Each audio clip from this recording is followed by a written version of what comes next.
അങ്ങനെ ഞങ്ങൾ മരത്തണലിൽ വിശ്രമിച്ചുകൊണ്ടിരുന്നപ്പോഴാണ് മിഥിലയെ കാണാനില്ല എന്ന കാര്യം ഞങ്ങൾ അറിഞ്ഞത്. ഞങ്ങൾ കുറേ നേരം മിഥിലയെ തിരക്കി, പക്ഷേ എവിടെയാണെന്ന് വെച്ചാൽ കിട്ടിയില്ല. കുറച്ച് നേരം പാട്ടൊക്കെ പറഞ്ഞിട്ട് ഞങ്ങൾ മിഥിലെ തിരക്കാൻ പോയപ്പോൾ ഒരു ഊഞ്ഞാലി പോയിരുന്ന് മിഥില ഒറ്റയ്ക്കിരുന്ന് ആടുന്നു. അങ്ങനെ മിഥിലയ്ക്ക് കമ്പനി എടുക്കുകയാണെങ്കിൽ ഞങ്ങളും പോയി ഊഞ്ഞാലാടി. ആദ്യമേ രമ്യയെ മിഥില ഊഞ്ഞാലാട്ടി, പിന്നെ രമ്യ എന്നെ ഊഞ്ഞാലാട്ടി. അടുത്ത ഊഴം മിഥിലയുടെ ആയിരുന്നു. മിഥിലേനെ ശരിക്കും ഊഞ്ഞാലാട്ടി.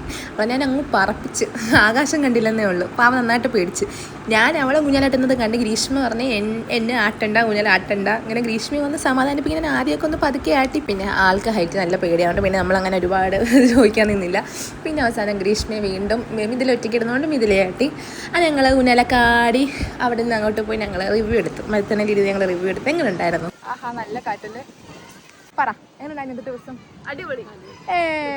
പിന്നെ ഞങ്ങൾ വിശന്നുകൊണ്ട് ഫുഡ് കഴിക്കാൻ ലക്ഷ്മി കയറി. ഞങ്ങൾ ബുദ്ധിപരമായ നീക്കത്താൽ 2 ഫ്രൈഡ് റൈസും 2 ചിക്കൻ നൂഡിൽസും പറഞ്ഞ് കാണാം. എല്ലാം ഒന്ന് പോയി കഴിക്കാമല്ലോ. ഫ്രൈഡ് റൈസ് കഴിച്ച് തീർന്നപ്പോഴത്തേക്കും വന്നു നൂഡിൽസ്. പക്ഷേ വയറ്റിൽ സ്ഥലമില്ല.